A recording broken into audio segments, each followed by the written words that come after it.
다가오는 5월 23일은 노무현 전 대통령 서거 12주기가 되는 날입니다. 오늘 명랑 인터뷰에서는요, 참여정부 시절 연설 비서관을 지냈던 강원국 작가와 이야기 나눠보도록 하겠습니다. 작가님, 안녕하세요. 예, 안녕하세요. 반갑습니다. 네, 오랜만입니다. 예, 예. 네. 노무현 전 대통령이 세상을 떠난 지 벌써 12년이나 흘렀습니다. 정말 다시 한번 놀라게 되는데요. 예. 저희들이 느끼는 것과 작가님이 느끼시는 건 좀 다를 것 같아요. 그간의 어떤 시간이 어떻게 느껴지시나요? 글쎄요, 뭐 다르지 않을 것 같은데요. 그렇습니까? 예, 네. 예. 저는 뭐 오히려 강의나 또 글을 쓰면서 노 대통령 얘기도 많이 하게 되고 쓰게 되니까, 네. 예, 아무래도 자주 기억을 떠올리게 되죠. 그렇죠. 예. 근데 네. 뭐 크게 다르지 않을 것 같아요. 예. 네. 노 전 대통령 12주기 추도식 올해도 코로나 때문에 대폭 축소됐다는 소식을 들었습니다. 작가님께서는 추도식 참석하시나요? 예, 최근에 네. 알릴레오 북스 12주기 특집 방송 녹화하러 봉화에 갔다 왔습니다. 그러시군요. 네. 예. 이번에 알릴레오는 거기서 녹화를 한 거군요. 예. 알겠습니다. 그러면 저희들 언제 볼 수 있습니까? 23일. 오늘입니다, 오늘. 오늘이요? 오늘 방송은 이제 오늘 되고요. 오늘. 김은 작가의 카레 노래 가지고 얘기를 나눴습니다. 그렇군요. 네. 예. 알겠습니다. 나중에 챙겨보도록 하겠습니다. 예. 노무현 전 대통령과 인연 많은 분들 알고 계시겠지만 지금 작가님께서는 청와대에 그때 얼마나 계셨죠? 저는 김대중 대통령 때 3년 가까이 있었고요. 네네. 이어서 이제 5년 참여정부 때 있었기 때문에 네. 8년 가까이 있었죠. 네, 쭉 계셨죠. 네. 예. 노무현 전 대통령과 어떻게 보면은 가장 오래 계신 분일 텐데 청와대에 5년 내내 이제 계시는 분들이 그렇게 많진 않아서요. 첫 인연은 어땠습니까? 첫 번째 만남. 처음 뵌 건 대통령 당선되시고 네. 인수위원회 처음 꾸려진 날, 시작하는 날, 그때 이제 청와대에 있다 파견을 제가 나가서 네. 예, 시작하는 날 아침에 처음 인사드렸습니다. 예, 그러니까 그 전에 인연은 없었고요. 그러네요. 그때 이제 첫 마디가 딱 한 말씀밖에 안 하셨어요. 어떤 거죠? 글로 보여주세요. 그러셨는데, 당신이 나를 알아? 뭘 안다고 내 글을 쓰러 왔어? 그런 느낌으로 저는 받아들였어요. 처음에. 이거 정말 엄청 무서운 얘기인데요. 그냥 글로 보여주세요.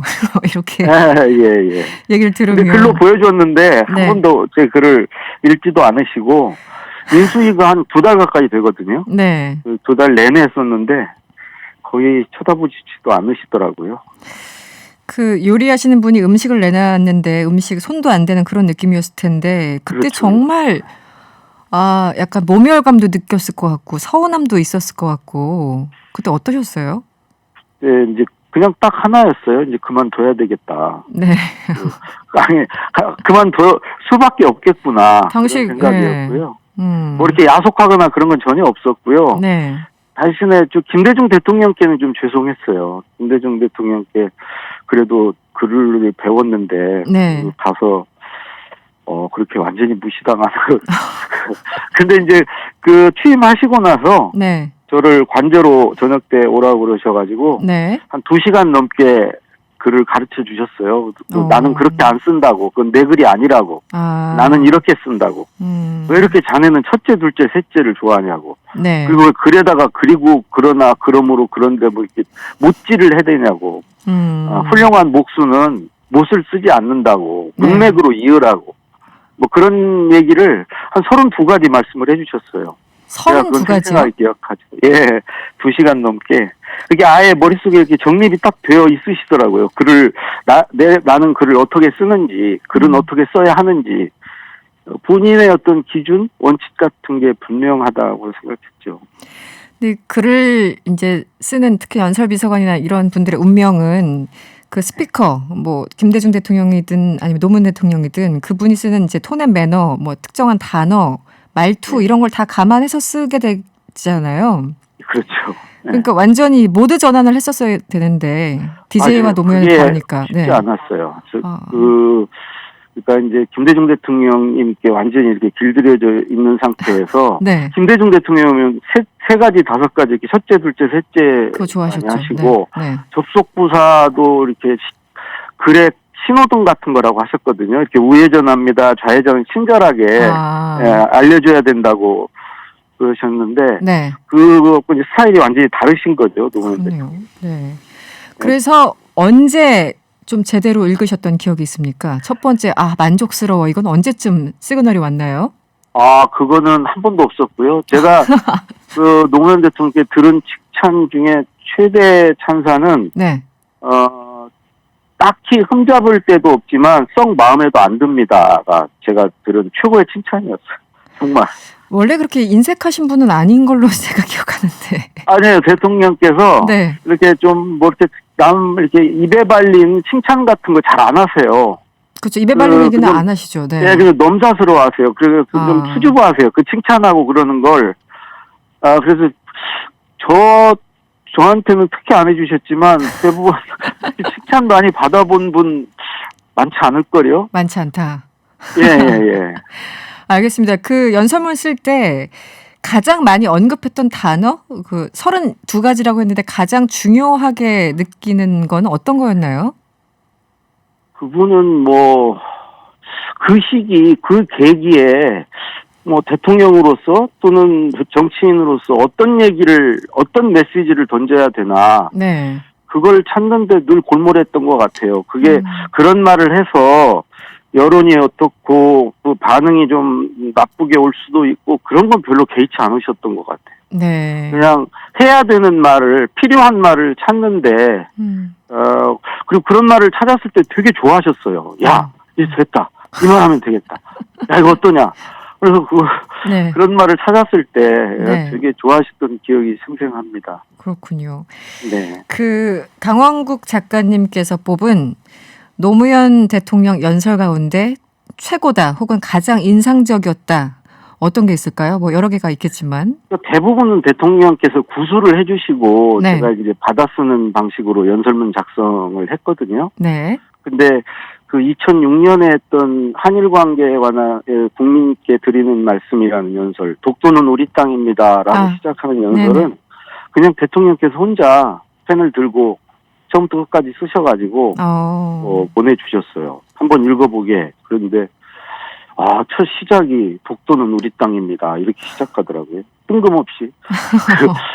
그래서 네. 읽어보라고 했어요. 저도 뭐라도 이렇게 보탬이 돼야 될 것 같아서 맨 마지막에 네. 감사합니다 앞에 네. 역사는 우리 편일 것입니다 라는 문구를 하나 제가 추가했는데 나중에 읽으실 때 그거 빼고 읽으시더라고요. 아니 좋은데요. 왜 빼셨을까요? 대통령은 자기 거 아닌 건 절대 안 받으세요. 그런데 딱 들었을 때 너무 매력적인 단어인데. 멋있지 않습니까? 멋있는데. 역사는 우리 편일 것입니다. 그 당시에 이제 고이즈미가 역사 왜곡하고 독도 영유권 주장하고 막 이럴 때거든요. 네네. 예. 그럴 텐데 내가 봐도 괜찮은 것 같은데. 그러니까요. 아니 이게 무슨 소리야 하는 눈빛으로 그걸 툭 드러내고 그냥 감사합니다. 그러면서 끝내시더라고요. 지금 작가님의 그 목소리에서도 아직도 그때 그 서운함이 막 느껴지고 있습니다. 네, 그 특별 담화, 저도 기억이 납니다. 굉장히 인상적이었던 담화였죠. 네. 예. 참 요즘 내년 3월에 대선이잖아요. 대선 앞두고 정치권에서 노무현 정신 얘기하시는 분들이 꽤 많습니다. 예. 강원국 작가께서 생각하시는 노무현 정신은 어떤 건가요? 제가 감히 말씀드릴 입장은 아닌데요. 주관적일 수 있죠. 네네. 하신 말씀 중에 내 철학은 억강부약이다라고 말씀은 하셨어요. 네. 연설문의 기조에 이걸 바탕에 좀 깔았으면 좋겠다. 네. 그러니까 약한 사람에 대해서 이제 측은지심 갖고 이렇게 돕는 거 하고 네.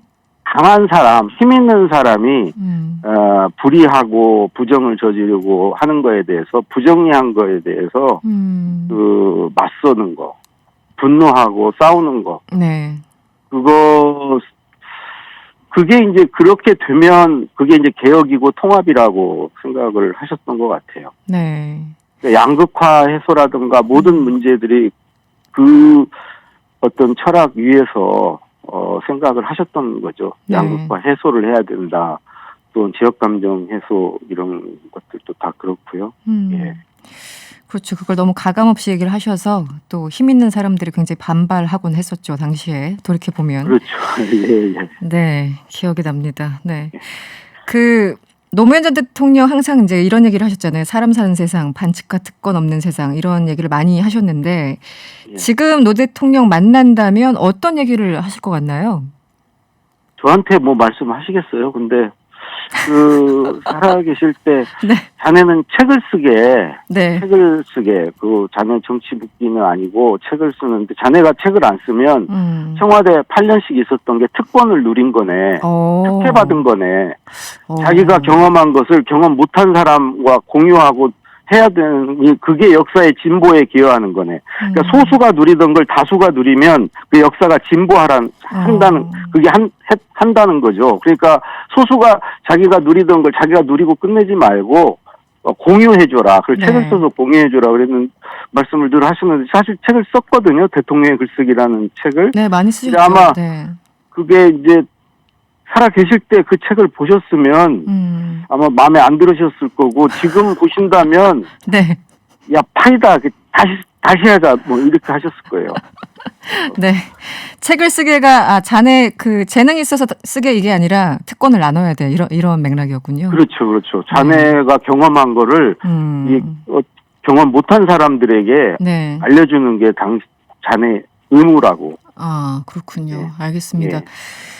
저도 책을 한 권 써봤는데 온 몸을 갈아 넣는 듯한 느낌을 받았습니다. 그런데 작가님께서는 뭐 비교할 것도 아니지만 글을 여러 개 쓰셨어요. 대통령의 글쓰기, 회장님의 글쓰기, 강원국의 글쓰기 등등. 그리고 지난해는 나는 말하듯이 쓴다. 이것도 베스트셀러에 올랐습니다. 예. 네, 비법을 알려주시죠. 책을 잘 써야죠. 잘 못 쓰니까 그건 그런 아니고요. 겁니까? 네네. 그건 아니고 네. 글쓰기에 관한 관심들이 부쩍 많은 것 같아요. 네. 그러니까 이제 얹혀서 묻어서 그냥 제 글쓰기 책도 잘 팔리는 것 같습니다. 묻어서 끝까지 겸손함을 유지하시는군요. 작가님 참 자랑하셔도 되는데요. 이럴 때. 정말 잘 쓰시는 분들이 얼마나 많은데요. 네, 알겠습니다. 네. 오늘 시간이 다 돼서 마무리해야 될 것 같고요. 예. 히트리스님이 문자 주셨어요. 영화에서 걸어가시는 뒷모습이 떠오르면서 가슴이 먹먹하네요. 진실 말고는 어떠한 미사 여구를 거부하신 분이셨죠. 이렇게 또 기억을 더듬어 주셨습니다. 저도 동의합니다. 네, 오늘 말씀 정말 고맙습니다. 여기까지 듣겠습니다. 예, 고맙습니다. 네, 지금까지 강원국 작가였습니다.